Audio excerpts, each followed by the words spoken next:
RCN. Le son de la différence.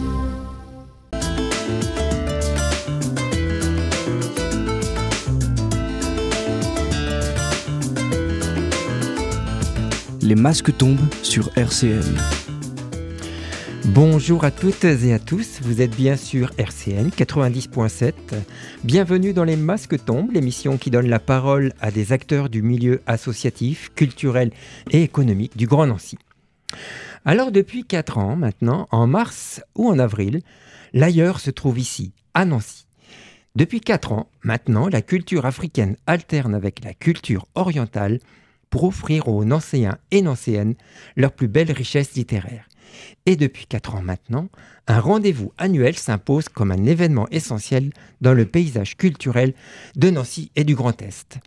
Et cette année, le salon Livre d'ailleurs, puisque c'est de lui dont on va parler aujourd'hui, ouvre ses portes à Lorient les 28, 29 et 30 mars dans les salons de l'Hôtel de Ville, Place Stanislas. Et pour ne rien rater de ce week-end, nous avons invité ni plus ni moins que Redouane Satif, le président de Diwan Lorraine, qui organise ce salon. Bonjour Redouane. Bonjour Redouane. Bonjour François. Comment ça va déjà ? Ça va bien, c'est la ligne droite. Un petit coup de stress pour la ligne droite, la prise en compte des billets de train, des billets d'avion, des visas, bon, que du normal dans le livre d'ailleurs. Ça c'est tout chaud, hein, parce que c'est vrai que ça commence, et comme on dit, c'est à la fin du mois, donc c'est très bouillant. Alors on va faire on va faire connaissance, okay, hein, avec vous et avec tout ce qui organise le salon. Et racontez-nous en grande ligne déjà la genèse du livre d'ailleurs. D'où ça vient cette idée ? Ça fait 4 ans maintenant. Donc la genèse du livre d'ailleurs est déjà avec la naissance de Diwan. Diwan est créé en octobre 2006 par des amoureux du vivre ensemble.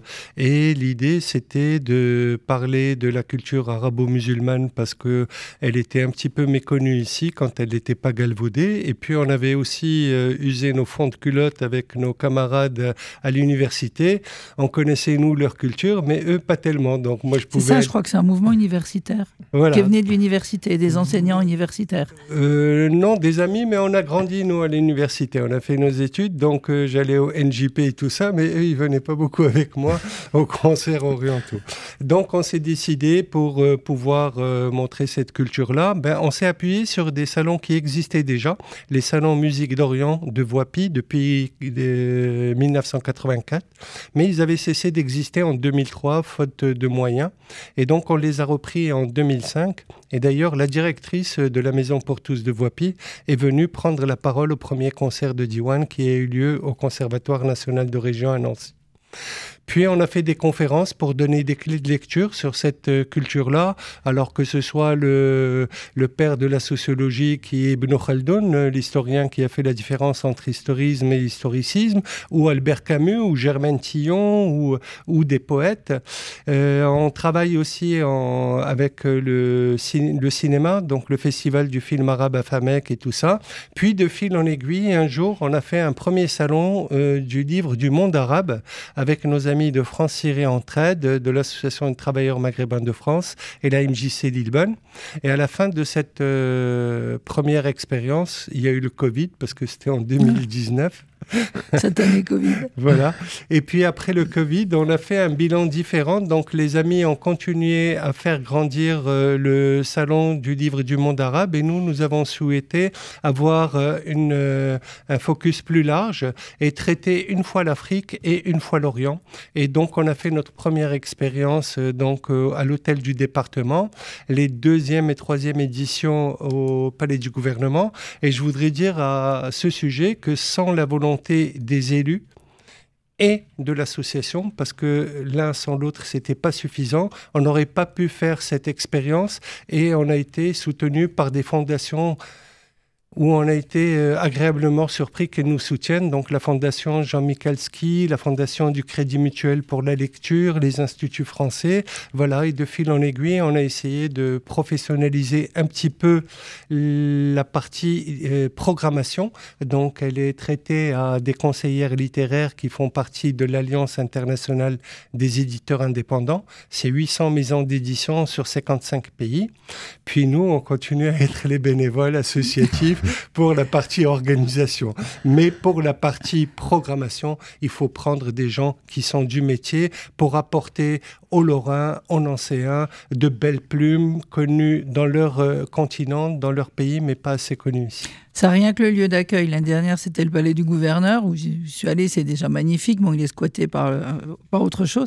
D'avoir les palais, comment ça s'appelle le salon de l'hôtel de ville, quand même. La ville de Nancy n'attribue pas à tout le monde. Plus ce que tu dis comme aide financière, comme soutien. C'est vraiment un salon. Ce qu'on dit là, c'est la pointe de l'iceberg. C'est un salon monstrueux en termes de personnalité, en termes de messages, en termes de livres, de population, de professionnels qui sont accueillis. Moi, j'en ai pris le vertige. J'espère qu'on va arriver à le traduire aujourd'hui. C'est le but.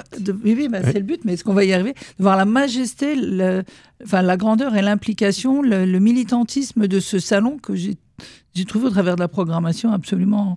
Ça donne le vertige, j'ai dit, c'est enivrant un petit peu. Voilà, nous, on veut garder cet aspect d'un milieu associatif, mais on a une très bonne relation avec les élus de Nancy, de la région, du département, de la métropole, et c'est important. Et ça fait de Nancy la ville amie des livres, puisque nous avons la plus grande rentrée littéraire, qui est le livre sur la place. Et là, il y a un petit tailleur qui arrive en mars, qui donne d'autres lucarnes, d'autres fenêtres. Et nous, ce qu'on a envie de faire, en dehors du fait de faire connaître les plumes d'ailleurs, qui est en soi un très bel objectif, on a envie ici de faire vivre la bibliodiversité, que les têtes de nos enfants puissent se respirer toutes les couleurs du monde, et puis ce sera à Nancy.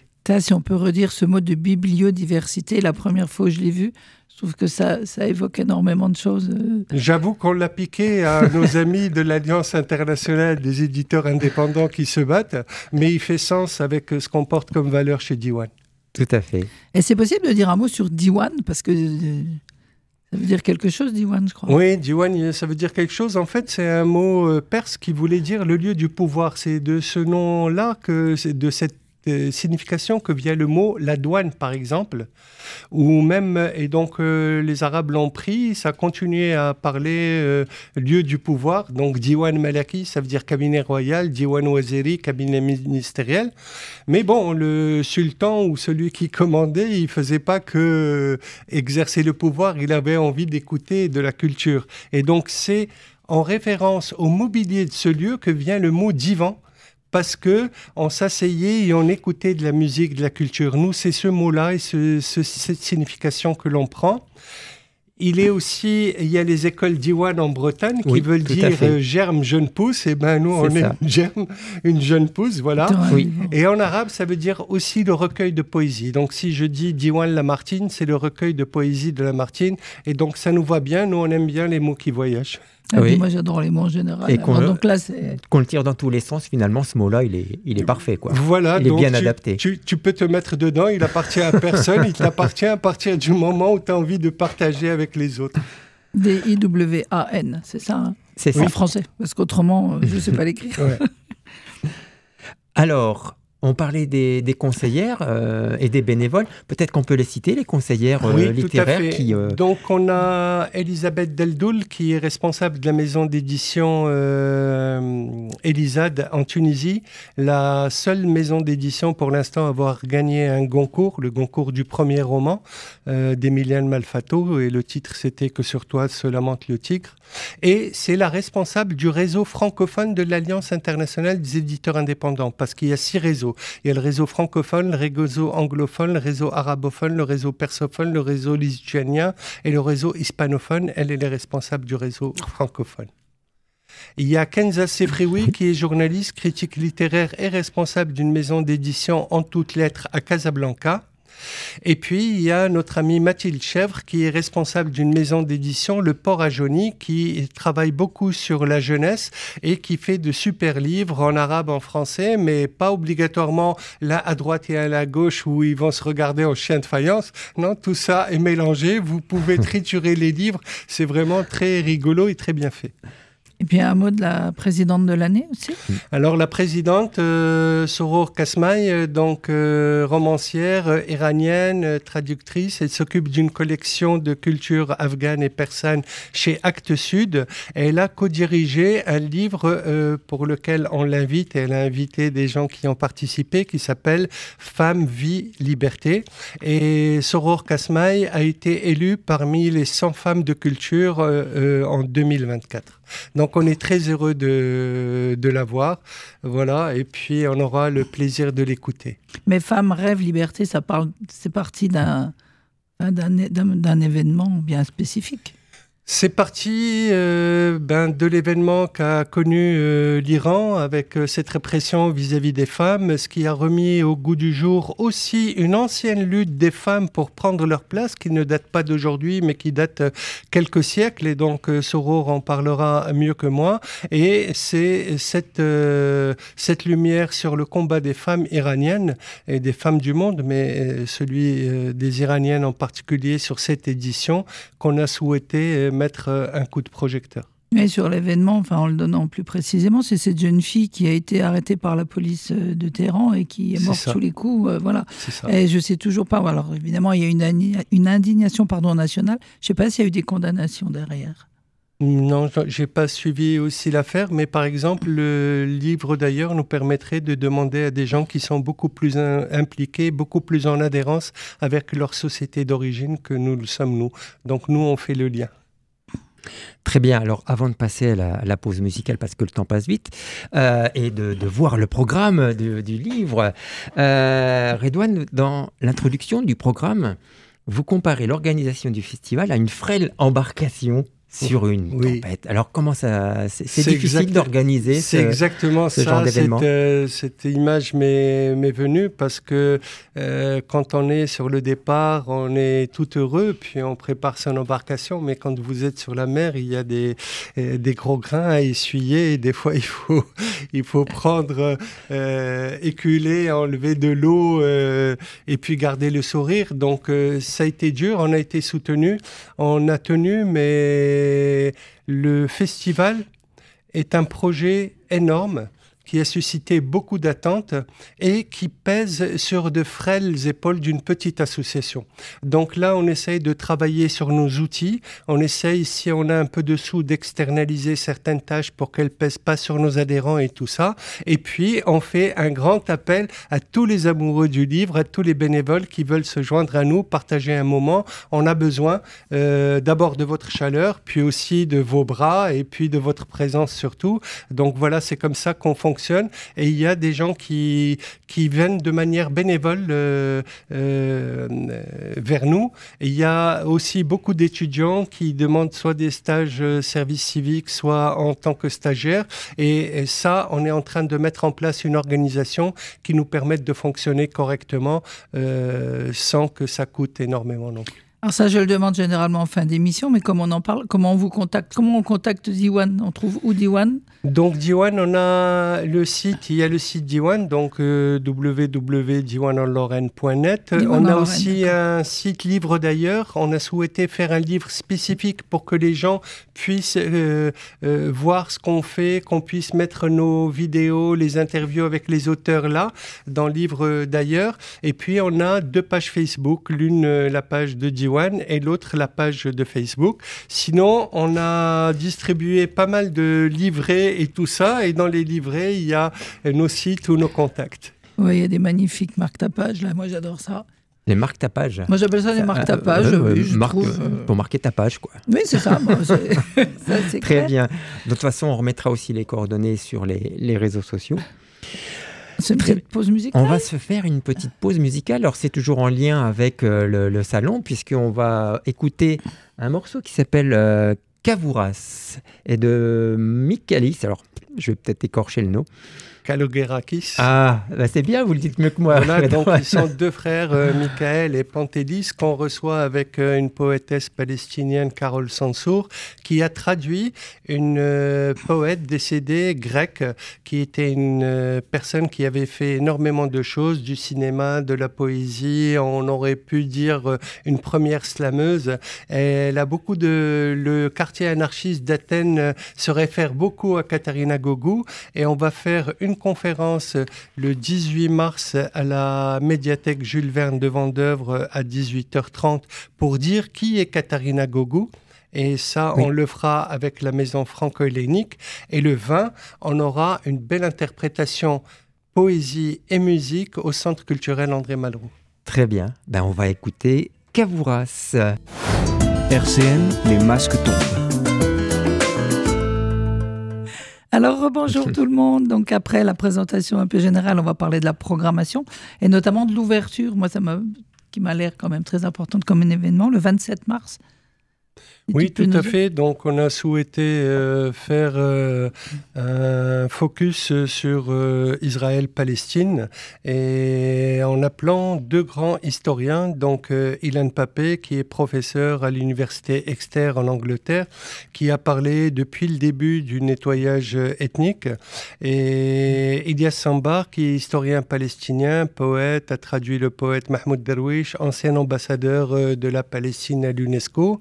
Et on a souhaité avoir un modérateur qui soit au niveau de ces deux personnes parce que c'est pas simple de pouvoir modérer ce débat-là et c'est quelque chose qui est relativement qui peut froisser les gens et le but c'est qu'on laisse parler les historiens et qu'on puisse se faire une idée ou tout simplement être éclairé. Et donc on a fait appel à notre ami Jean-Paul Chagnolot, ancien doyen de la fac de droit de Nancy, de la fac de Cergy-Pontoise et qui est président de l'IRMO, qui est l'Institut de recherche et des études Méditerranée-Moyen-Orient. Voilà. Et ça se situe dans les salons de l'Hôtel de Ville le 27 mars. Ça sera à la salle Mienville le 27 mars à 20h. Sans réservation. Alors, sans réservation dans la mesure des places disponibles. Donc, c'est une capacité de 250, maximum 300 personnes. Mais j'avais noté deux phrases qui s'opposent. Le nettoyage ethnique de la Palestine par rapport à l'espoir de la dernière guerre. J'avais trouvé ces deux phrases assez majestueuses. Et après, j'imaginais, parce que le climat est un petit peu hostile en ce moment pour diverses raisons, et il y a quand même une prise de risque. Des gens qui viennent, on parlait risque tout à l'heure. Ben, il y a toujours une prise de risque. Il y a une prise de risque à ne rien faire. Une prise de risque à ne pas venir. Donc, la vie, elle est comme ça. Nous, on prend le risque du vivre ensemble et donc on invite des gens qui prennent ce vivre ensemble et qui ont envie de le voir plutôt que des gens qui ont envie de séparer ou de construire des murs. Donc, effectivement, c'est un risque. Mais c'est un beau risque. Je préfère celui-là que rester dans mon coin et ne rien faire, surtout en ce moment-là. Et on a besoin de se donner la main entre toutes les personnes qui sont éprises de paix, quelle que soit leur origine. Qu'elle soit d'Israël ou de Palestine, de France ou d'ailleurs, on a besoin de témoigner de ça. Sinon, ce qu'on entend, c'est pas quelque chose qui nous réjouit. Et donc, dans ces moments-là, il faut savoir garder le cap et il faut aussi continuer à porter cette petite flamme de l'espoir d'un vivre ensemble et d'une paix possible pour ces deux peuples, pour leurs enfants, parce que c'est terrible ce qui se passe là-bas. Et moi, j'ai besoin d'entendre ça, donc j'irai prendre le risque avec vous. Dans les salons de l'Hôtel de Ville. Merci beaucoup. Très bien. Alors, la programmation, elle est dense, hein, parce que alors, si on ne prend pas le 20 mars, c'est ça, le 18 et 20 mars, parce que c'est un événement, un hommage à Katharina Gogou. Oui, que l'on fait dans le cadre du printemps de la poésie, puisque la poésie, la thématique cette année, c'est la poésie volcanique. Et donc, Katharina Gogou et Carole Sansour, comme poésie volcanique, c'est pas mal. Très bien. Et donc, le week-end, le 28, 29 et 30 mars, un petit calcul rapide, il y a plus d'une vingtaine de conférences. C'est ça. Comment ça se passe? Alors, est-ce que vous en avez quelques-unes là, absolument à pas rater? Je pense qu'il il faut tout non, voir, parce que le problème qu'on a, c'est qu'on n'a pas le don d'ubiquité, donc on ne pourra pas se dédoubler. Donc il y a 2 salles. Ce que je voudrais dire, c'est que ce soit au palais du gouvernement ou dans les grands salons, je tiens à dire ça parce que ça nous tient à cœur. On ne l'a pas fait au département parce que ce n'était pas le cas. Depuis, entre la première et la troisième, on a perdu 2 amis. Donc, Élise Fischer, qui était journaliste et romancière, et Solange Ducamin, qui était administratrice de Diwan et tout ça. Donc, les 2 salles où auront lieu les conférences continueront à s'appeler, pour l'une, la salle Élise Fischer, et pour l'autre, la salle Solange Ducamin. Voilà. Donc, le programme est chargé, c'est nos conseillères qui l'ont concocté, mais j'ai mon épouse, elle veut assister à toutes les tables rondes, elle n'y arrive pas, mais elle en fait beaucoup, donc moi, je ne peux pas choisir pour vous. Après, il y a des coups de cœur, il y a des choses... Oui.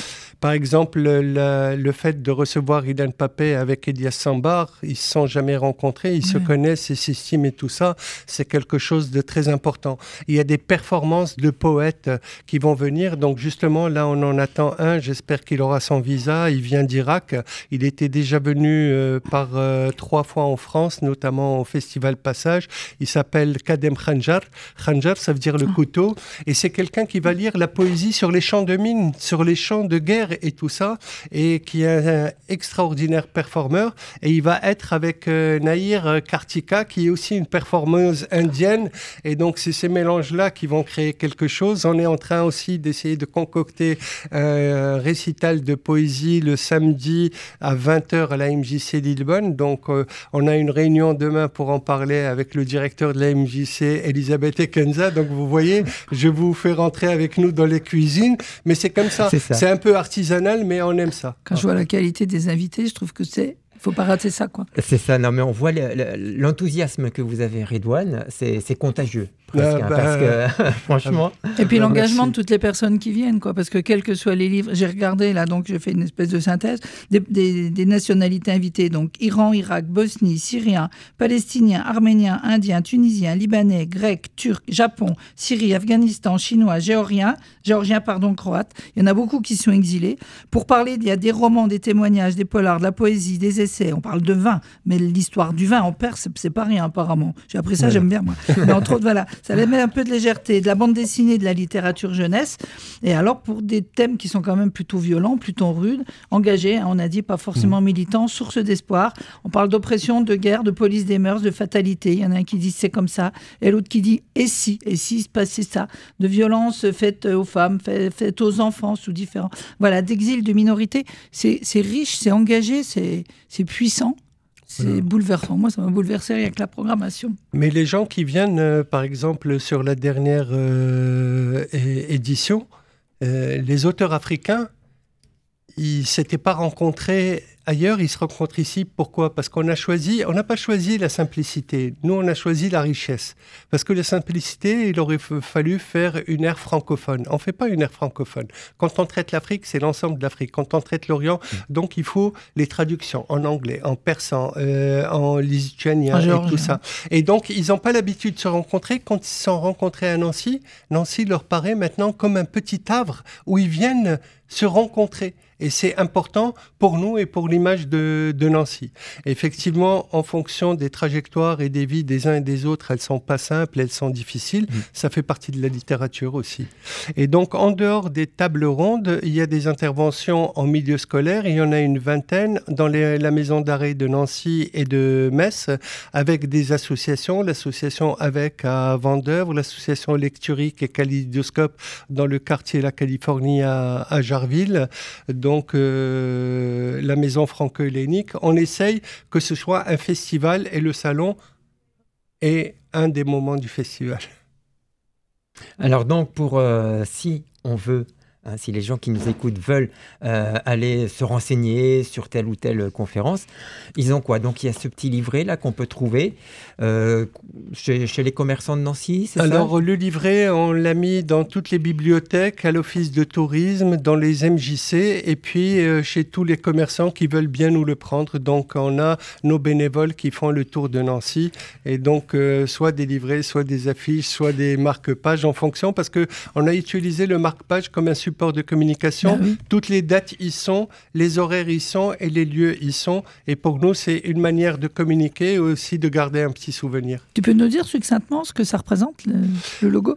Alors, le logo de Livre d'ailleurs, il a été fait, on le doit à un artiste syrien. C'est le même qui a fait le logo de Diwan. Et lui, donc quand il est venu, au départ, il habitait dans la maison, on a fait des choses avec la MJC de Lisbonne au Petit Bazar, et lui, il a vu Diwan comme des lignes qui se croisent, ce sont les parcours des hommes et des femmes, et de cette rencontre naissent des couleurs qui sont la richesse de la culture. Et donc, vous le trouvez dans Diwan, et quand on lui a demandé pour Livre d'ailleurs, il a repris la même chose, avec un livre qui est ouvert, mais il y a trois petites choses. On ne sait pas si c'est un papillon et tout ça. Alors j'ai demandé à Dino, parce que il faut donner son nom, Dino Ahmed Ali. Donc pour Dino, les trois petits points, c'est soit trois petits points d'une histoire qui continue à être écrite ou d'un livre à venir, soit c'est le pistil qui va donner essence à un autre miel qui va être fait ailleurs. Donc j'ai trouvé ça très très beau et donc on remercie beaucoup Dino Ahmed Ali pour sa générosité, pour son cadeau pour Diwan et pour Livre d'ailleurs. C'est vrai qu'on le reconnaît de loin aussi. Hein. Ah oui. C'est très reconnaissable. En tout cas, merci Ridwan d'être venu jusqu'à nous, puis pour arriver à traduire aussi rapidement tout ce qu'il y a à traduire. Moi, c'est vraiment une chance, une opportunité d'avoir ce salon à Nancy. En plus, mois de mars, c'est souvent vide. Et du coup, raison de plus pour que vous arriviez et puis nous aider à nous enrichir de toutes ces cultures. Je ne sais pas ce que tu en penses, Olivier. Tout à fait d'accord avec toi et encore merci pour ce partage. C'est moi qui vous remercie, Françoise et Olivier. C'est aussi une belle paire que Livre d'ailleurs, je lui dois de pouvoir rencontrer de belles personnes comme ça. Il y en a d'autres dans d'autres presses qui font le relais. Et pour moi, c'est important qu'on entretienne ce climat ici à Nancy, en Lorraine, et puis qu'on le fasse fructifier aussi. C'est un début de partenariat, même avec RCN d'ailleurs. Merci beaucoup. Merci Joris. Merci Joris. Notre ingénieur du son du jour. Merci Joris. RCN, www.rcn-radio.org